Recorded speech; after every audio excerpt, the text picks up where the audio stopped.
हरिओम। मैं महेश सिंह मीरचंदानी, साई निवास उपासना केंद्र। आज मैं आपको वैभव सिंह राहुल, बापू के एक श्रद्धावान, जो बापू के पास सन 2003 से आते हैं, उनका एक मराठी अनुभव हिंदी में बताने जा रहा हूँ। सन 2008 में वैभव सिंह, जो सावंतवाड़ी उपासना केंद्र से हैं, वो मुंबई में रहते थे और अंधेरी स्थित MIDC एरिया में एक इलेक्ट्रॉनिक्स फर्म में कार्य करते थे। वे सर्विस इंजीनियर थे। एक दिन उनसे कहा गया कि वसई में आप कॉल अटेंड करके आप अपने घर जा सकते हैं। वसई और विरार में ज़्यादा अंतर न होने की वजह से उनसे कॉल अटेंड करने के बाद अपने घर जाने के लिए कहा गया।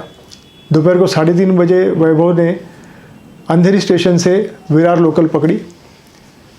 दोपहर का समय था, गाड़ी में ज़्यादा भीड़ नहीं थी। इसकी वजह से उनको तुरंत गाड़ी में जाते ही बैठने की जगह मिल गई। बैठते ही थोड़ी देर में उनको नींद लग गई और वसई स्टेशन आने से पहले अनाउंसमेंट जब उन्होंने सुनी तो गाड़ी से उतरकर ब्रिज पे चढ़ते ही उनके ध्यान में आया कि उनके हाथ में जो बैग थी वो तो उनकी अपनी बैग है, और जो बैग ऑफिस की थी जिसमें टूल्स पड़े थे, कंट्रोल कार्ड्स थे, रिमोट कंट्रोल्स थे, बहुत सारी ऐसी चीज़ें थी रिपेयरिंग के काम आने वाली, वो बैग तो टूल्स की बैग वो ट्रेन में ही भूल गए हैं। जल्दबाजी में वो फिर से ब्रिज से नीचे उतरे, तब तक लोकल ट्रेन जा चुकी थी। अब उनके लिए बहुत टेंशन की बात थी। उसमें कीमती सामान था।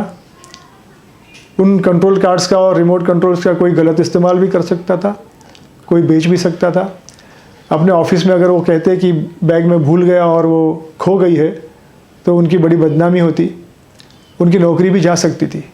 इस टेंशन के कारण उन्हें बापू का स्मरण हो आया और बापू जी ने कई जो मंत्र दिए हैं उसमें से मूलार्क गणेश का मंत्र वो जपने लगे।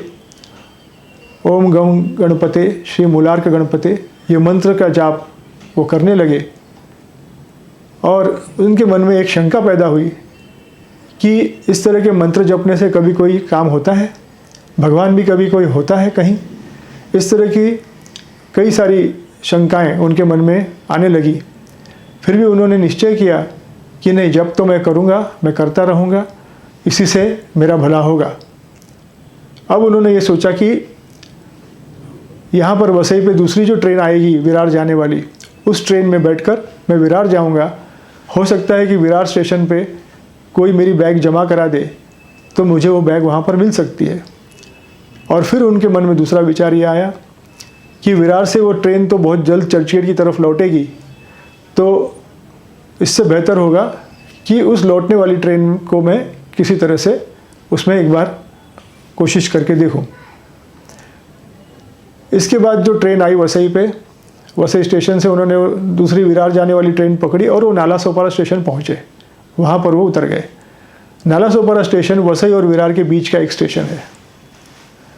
वहाँ जब वो उतरे तो उन्होंने देखा कि विरार से लौटने वाली ट्रेन अभी 3 मिनट बाद इस स्टेशन पे पहुँचेगी। उन्होंने सोचा कि मैं इस ट्रेन में तो जा बैठूँगा, लेकिन उनको याद नहीं आ रहा था कि कौन से डिब्बे में वो अंधेरी से बैठकर वसई पहुँचे थे। कुछ देर सोचने के बाद उनके ध्यान में ये बात आई कि वो जिस डब्बे में बैठे थे अंधेरी से, वो जो डब्बा है वो लगेज कंपार्टमेंट के बगल वाला डब्बा था।